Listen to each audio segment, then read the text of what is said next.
Hello and welcome to season 2 of Sunday Sweet Chats. My name is Charles K. Carter, and I'm a queer poet who currently lives in Oregon. I'm the author of Read My Lips from David Robert Books, as well as several chapbooks, including Artificial Sweetness from Finishing Line Press. But that's enough about me. Let's talk with our sweet guest today and discuss some sweet, sweet poetry. Hello, Matthew. Can you introduce yourselves to our audience? Hi, everyone. My name is Matthew Johnson. I am a poet and author of the two poetry books, Shadow Folk and Soul Songs, and Far from New York State.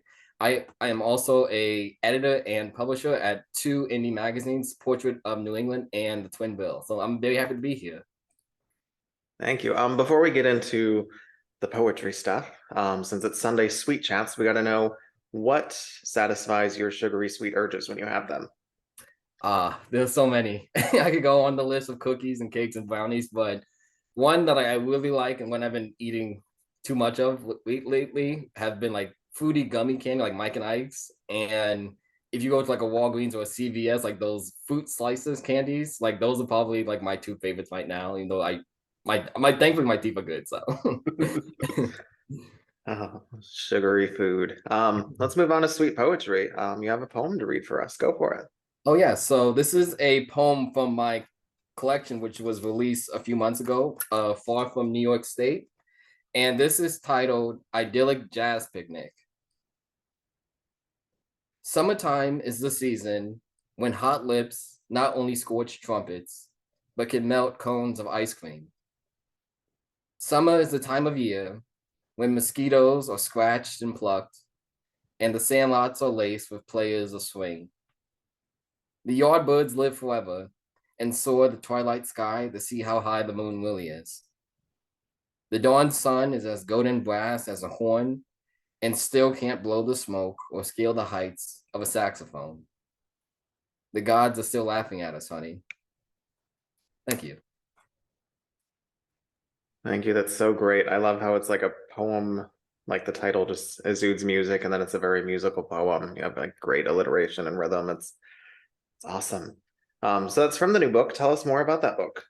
Well, so this book, it's called Far from New York State, and as I mentioned during before we started recording, I'm even though I live in North Carolina now, I'm originally from New York State. I'm originally from New Rochelle, New York, and then I grew up for the majority of my childhood in Connecticut, but I still went to New York often. I mean, my dad worked there. We went to church there. I still had family there, so I still kind of consider it home. And when I moved down to North Carolina after my high school and my college, I went back to like real upstate, like Albany area near like that's what I guess like really upstate area.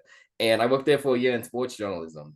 And when I moved down for after a year, and I was just kind of thinking about home. I mean, I feel like me and my family, we kind of often talk about home, but it's also like because we're kind of all separated now. We all live in different parts of the country. And it's just, I guess it's like one of those things that we kind of always kind of go back to just because it was the time when we were like all together. And with this book, the poem I just read was a jazz inspired poem.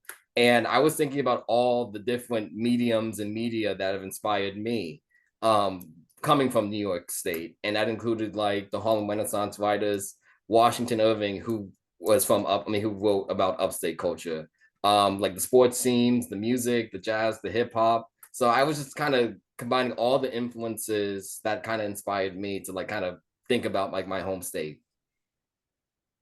Awesome. I love that. I love when poets are able to infuse pop culture. I know there's some like stuffy academics where like you shouldn't have anything that reveals time. It should be timeless, but like I think Yeah. it's so great to like hone in on that moment, those memories and those specifics that speak to us and where we're from and our generation or whatever. Like I know I reference a lot of music in my work. Yeah. I mean, I mean, I feel like how could I like best describe this rather than just like just going the easiest method by just stating what that thing is. So I definitely agree with that. I think it gives it life. Yeah.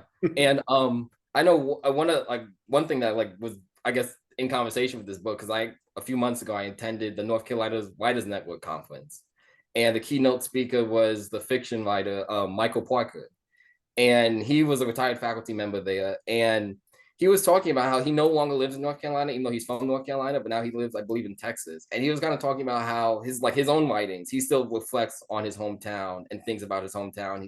He said like you always carry like a little bit of your hometown with you. So like that was something that as this book had already been published, but like I really just felt that connection to that again. So place and what it means to us. Yeah, I've kind of realized I've written a couple poems recently that kind of reflect on, I think I told you before we started yeah. recording that I just moved from the Midwest where I've lived my whole life to the Pacific Northwest. I'm in Oregon, and I've written a couple poems that are very much rooted in where I've come from. And I can't remember who it is. It's one of the 20th century famous white dudes. He's like, I had to Yeah. go to Paris to write about home. I can't remember if it was Hemingway or who it was, but someone said something like that. Like I had to go somewhere else. I had to go to Paris to write about home. And like Yeah. that kind of resonates. Yeah, I can see. I guess like when you're in the moment, it's like too hard to see everything. But once you back out, you have like a more long-term, long view perspective on things. I definitely see that. Yeah, great stuff. So before we wrap up, what is something that keeps you sweet in your own life? I mean, this book was dedicated to my parents, and I know I was just talking about family, but I mean my family, like my parents, like I guess that's the thing that really, I don't know, it really grounds me.